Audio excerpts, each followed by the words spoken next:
ദൈവനാമത്തിന് മഹത്വമുണ്ടാകട്ടെ. സദൃശ്യവാക്യങ്ങൾ 30-ാം അധ്യായത്തിൻ്റെ 24 മുതൽ 28 വരെ പറഞ്ഞിരിക്കുന്ന വേദവാക്യങ്ങളിൽ നിന്ന് ഭൂമിയിലെ ഏറ്റവും ചെറുതും നിസ്സാരവുമായിരിക്കുന്ന 4 ജീവികളിൽ നിന്ന് വലിയ പാഠങ്ങൾ പഠിക്കുവാനായിട്ട് ദൈവം നമുക്ക് ദാനമായി നൽകിയിരിക്കുന്നു. സദൃശ്യവാക്യങ്ങൾ ജ്ഞാനികളിൽ ജ്ഞാനിയായ ശലോമോന്റെ വചനങ്ങളാണ്. ശലോമോന്റെ ജ്ഞാനത്തിന് ഒരു പ്രത്യേകതയുണ്ട്.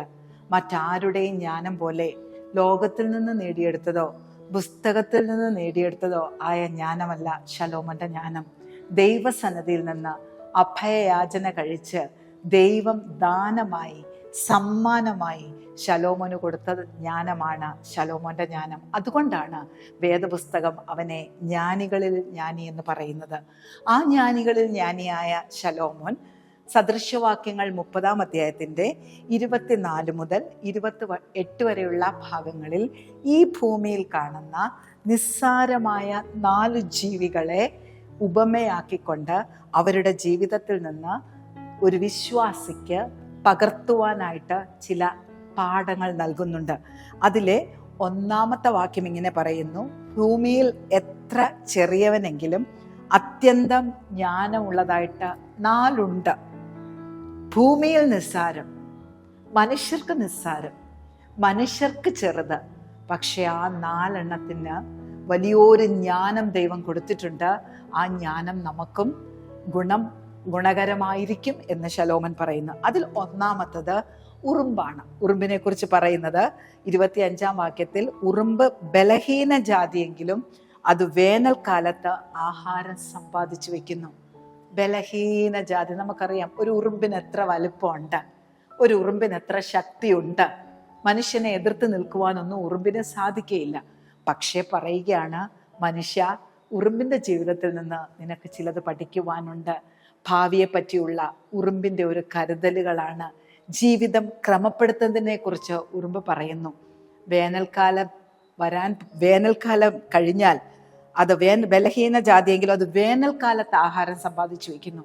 വേനൽക്കാലം കഴിഞ്ഞാൽ ഒരു ശൈത്യകാലം അഥവാ ഒരു മഴക്കാലം വരാൻ പോകുന്നു എന്ന് ഉറുമ്പിന് അറിയാവുന്നത് കൊണ്ട് തനിക്ക് അധ്വാനിക്കാൻ പറ്റുന്ന സമയത്ത് അത് കുറച്ച് തൻ്റെ ഭാവിക്ക് വേണ്ടി മാറ്റിവെക്കുന്നതാണ്.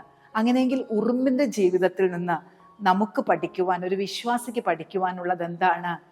ഭാവിയെക്കുറിച്ചുള്ള ഒരു ആത്മീയ കരുതൽ നമുക്കുണ്ടായിരിക്കണം. ഈ ലോക ജീവിതം കൊണ്ട് തീർന്നു പോകുന്നതല്ല നമ്മുടെ ജീവിതമെന്നും ഈ മനുഷ്യായുസിന് ശേഷം 2 വഴികൾ തുറക്കപ്പെടുമെന്നും നാം മനസ്സിലാക്കേണ്ടതാണ്. അങ്ങനെയെങ്കിൽ ഈ ഭൂമിയിൽ ജീവിക്കുമ്പോൾ തന്നെ ഈ മനുഷ്യായുസ് തീരുന്നതിന് ശേഷം മറ്റൊരു ജീവിതം ഉണ്ട്. ഒരു പർദീസ ജീവിതം അല്ലെങ്കിൽ ഒരു പാതാള ജീവിതം. ഇത് രണ്ടും ഉണ്ട് എന്നുള്ള ഉറപ്പോടുകൂടി തന്നെ നാം മുന്നോട്ട് പോകണം. അതിനുവേണ്ടി നാം ഇപ്പോഴേ നമ്മുടെ ജീവിതത്തെ ക്രമീകരിക്കണം. അങ്ങനെയാണെങ്കിൽ ഉറുമ്പിൻ്റെ ജീവിതത്തിൽ നിന്ന് ഒരു വിശ്വാസിക്ക് പഠിക്കുവാൻ പറ്റുന്ന പാഠം ജീവിതത്തിലെ ക്രമീകരണമാണ്. ഭാവിക്ക് വേണ്ടിയുള്ള ക്രമീകരണമാണ്. വരുന്നിടത്ത് വെച്ച് കാണാമെന്നുള്ളതല്ല. മരിച്ചു കഴിഞ്ഞതിന് ശേഷം ആർക്കും ഒന്നും ചെയ്യാൻ സാധിക്കാത്തതുകൊണ്ട് ജീവനോടിരിക്കുമ്പോൾ നമ്മുടെ നിത്യതയെക്കുറിച്ച് നമുക്കൊരു കാഴ്ചപ്പാട് വേണം. അതുപോലെ തന്നെ ഈ ലോകത്തിൽ നാം ജീവിക്കുമ്പോൾ നമുക്ക് തന്നിരിക്കുന്ന വിഭവങ്ങളെ കാര്യക്ഷമതയോടെ സൂക്ഷിക്കുകയും കരുതി വയ്ക്കുകയും വേണ്ടത് ആവശ്യമാണ്. 5 അപ്പവും 2 മീനും കൊണ്ട് അത്ഭുതം നടത്തിയ കർത്താവ് ശേഷിച്ച 12 കൊട്ടകളിൽ നിറച്ച് ശേഖരിച്ച് നമ്മളെ പഠിപ്പിച്ചു തന്ന പാഠവും അതാണ്. ശേഖരിച്ച് അത്യാവശ്യത്തിന് വേണ്ടി വെക്കുക എന്നത്. കിട്ടുന്നതെല്ലാം നാം ദൂർത്തടിച്ച് ചെലവാക്കി കളയാതെ ഈ ലോകത്തിലും ഭാവിക്ക് വേണ്ടി കരുതുന്ന ഒരു ക്രമം നമുക്ക് ഉറുമ്പിൽ നിന്ന് പഠിക്കാം. 2-ാമതായിട്ട് ഇവിടെ പറയുന്നത് കുഴിമുയലിനെ കുറിച്ചാണ്. കുഴിമുയൽ ശക്തിയില്ലാത്ത ജാതിയെങ്കിലും അത് പാറയിൽ പാർപ്പിടമുണ്ടാക്കുന്നു. മുയലുകളിൽ വെച്ച് വളരെ ചെറുതാണ് കുഴിമുയൽ. അതിന് തീരെ ശക്തിയില്ല. അതിനെക്കുറിച്ച് പറയുവാനുള്ളത് ബലഹീനൻ എന്നാണ്. പക്ഷെ അവൻ കായിക ബലത്തിൽ ബലഹീനനാണെങ്കിലും അവന് ബുദ്ധിയുള്ളത് കൊണ്ട് അവൻ്റെ പാർപ്പിടമുണ്ടാക്കുന്നത് പാറയുടെ ഇടുക്കുകളിലാണ്.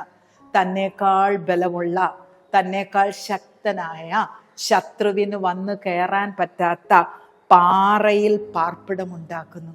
അങ്ങനെയാണെങ്കിൽ ശലോമോൻ മുയലിനെ നമ്മുടെ മുമ്പിൽ കാണിച്ചു തന്നുകൊണ്ട് നമുക്ക് കൈമാറുന്ന ഒരു ആത്മീക സത്യം എന്താണ്? ഈ ലോകയാത്രയിൽ നമുക്ക് ശത്രുക്കളുണ്ട്, സാത്താന്യ മണ്ഡലങ്ങളുണ്ട്, നമ്മുടെ ജീവിതത്തോട് നിരന്തരം ഏറ്റുമുട്ടുന്ന പൈശാചിക മണ്ഡലങ്ങളുണ്ട്. അതിനെ എതിർത്ത് നിൽക്കുവാൻ നമുക്ക് ത്രാണി പോരാ. അന്ധകാര ശക്തികളോട് പടവെട്ടുവാൻ, പിശാചിന്റെ തന്ത്രങ്ങളോട് എതിർത്ത് നിൽക്കുവാൻ നമ്മൾ ബലഹീനരാണെങ്കിൽ, ക്രിസ്തുവാകുന്ന പാറയിൽ നാം ഒളിഞ്ഞിരിക്കുകയാണെങ്കിൽ, ദൈവമാകുന്ന കോട്ടയ്ക്കുള്ളിൽ നാം ഒളിച്ചിരിക്കുകയാണെങ്കിൽ ശത്രുവിനെ നമ്മളെ ഒന്നും ചെയ്യാൻ പറ്റുകയില്ല. അതാണല്ലോ സങ്കീർത്തനക്കാരനും വിളിച്ചു പറയുന്നത്, അത്യുന്നതന്റെ മറവിൽ വസിക്കുകയും സർവശക്തന്റെ നിഴലിൻ കീഴിൽ പാർക്കുകയും ചെയ്യുന്നവൻ, അവൻ അനർത്ഥം വരികയില്ല എന്ന് പറയുന്നുണ്ട്. കുഴിമുയൽ നമ്മളെ പഠിപ്പിക്കുന്ന പാഠം, സ്വതവേ നാം ബലഹീനരായിരിക്കും, പക്ഷേ അവന്റെ പാർപ്പിടം അവൻ പാറ ഇടുക്കുകളിൽ ഉണ്ടാക്കിയതിന്റെ കാരണം ശത്രു എത്താത്ത ഒരേ ഒരിടം മുയലിന്റെ ദർശനത്തിൽ അല്ലെങ്കിൽ മുയലിന്റെ കാഴ്ചപ്പാടിൽ ശത്രുവിന് കടന്നു വരാൻ പറ്റാത്ത ഇടം പാറയുടെ ഇടുക്കുകളാണെങ്കിൽ, ക്രിസ്തുവാകുന്ന പാറയിൽ, ദൈവമാകുന്ന കോട്ടയിൽ, സർവശക്തന്റെ നിഴലിന്റെ കീഴിൽ ഒരു വിശ്വാസി ഒളിഞ്ഞിരിക്കണം.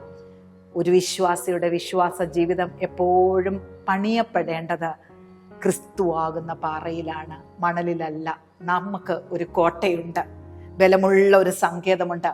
ആ കോട്ടയ്ക്കുള്ളിൽ മറഞ്ഞിരിക്കുന്ന വിശ്വാസിയെ ശത്രുമണ്ഡലങ്ങൾ ഒരു കാലത്തും പരാജയപ്പെടുത്തുകയില്ല. 27-ാം വാക്യത്തിൽ ശലോമോൻ കാണിച്ചു തരുന്ന മൂന്നാമത്തെ നിസ്സാര ജീവി വെട്ടുക്കിളിയാണ്.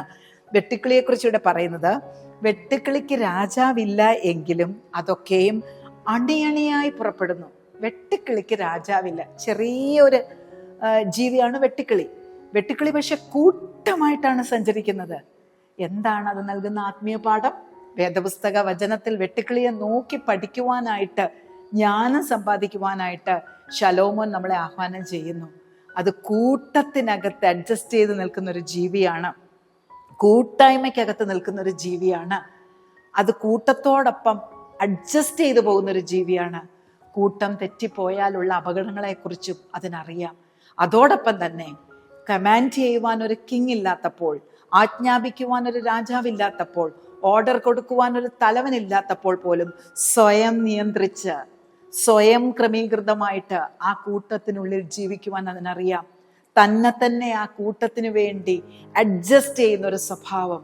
കൂട്ടമായിട്ട് പോകുമ്പോൾ കൂട്ടം തെറ്റി ഞാൻ വലിയവനാണെന്ന് പറഞ്ഞ് വിട്ടുപോകുന്നതല്ല, ആ കൂട്ടത്തിനകത്ത് നിന്നുകൊണ്ട് ആ കൂട്ടത്തിന് വേണ്ടി തന്നെത്താനെ വിട്ടുകൊടുക്കുന്നതാണ് വെട്ടുക്കിളിയുടെ സ്വഭാവം. അങ്ങനെയെങ്കിൽ വിശ്വാസികളെ, നാമും വിശ്വാസികളുടെ കൂട്ടത്തിനുള്ളിൽ പരസ്പരം വിട്ടുവീഴ്ച മനോഭാവത്തോടുകൂടി അഡ്ജസ്റ്റ് ചെയ്യപ്പെട്ട കൂട്ടത്തിനു വേണ്ടി നമ്മളെ ഏൽപ്പിച്ചു കൊടുത്തുകൊണ്ട് നാം പലതും വിട്ടുകൊടുക്കുവാൻ തയ്യാറായി ഒരു കൂട്ടമായി നിൽക്കേണ്ടവരാണ്, അണിയണിയായി നിൽക്കേണ്ടവരാണ്.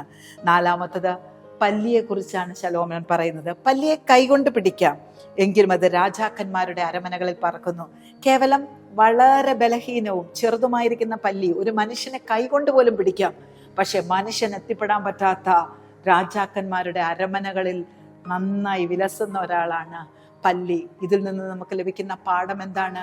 ഭൂമിയിൽ ബലഹീനമെന്ന് തോന്നുന്നത്, ഭൂമിയിൽ കൊള്ളത്തില്ല എന്ന് തോന്നുന്നത്, ദുർബലമെന്ന് തോന്നുന്നത് രാജാവിന്റെ അരമന വരെ എത്തുവാൻ സാധ്യതയുള്ളതാണ്. വിശ്വാസ ജീവിതത്തിൽ ഇതിന്റെ അർത്ഥം ഏറെയാണ്. മാനുഷികമായി നോക്കുമ്പോൾ ബലഹീനരായിരിക്കും, സാധ്യതകളൊന്നുമില്ലായിരിക്കും, അവസ്ഥകളൊന്നുമില്ലായിരിക്കും, റിസോഴ്സസ് ഒന്നുമില്ലായിരിക്കും, ബലം വളരെ കുറവാണ്.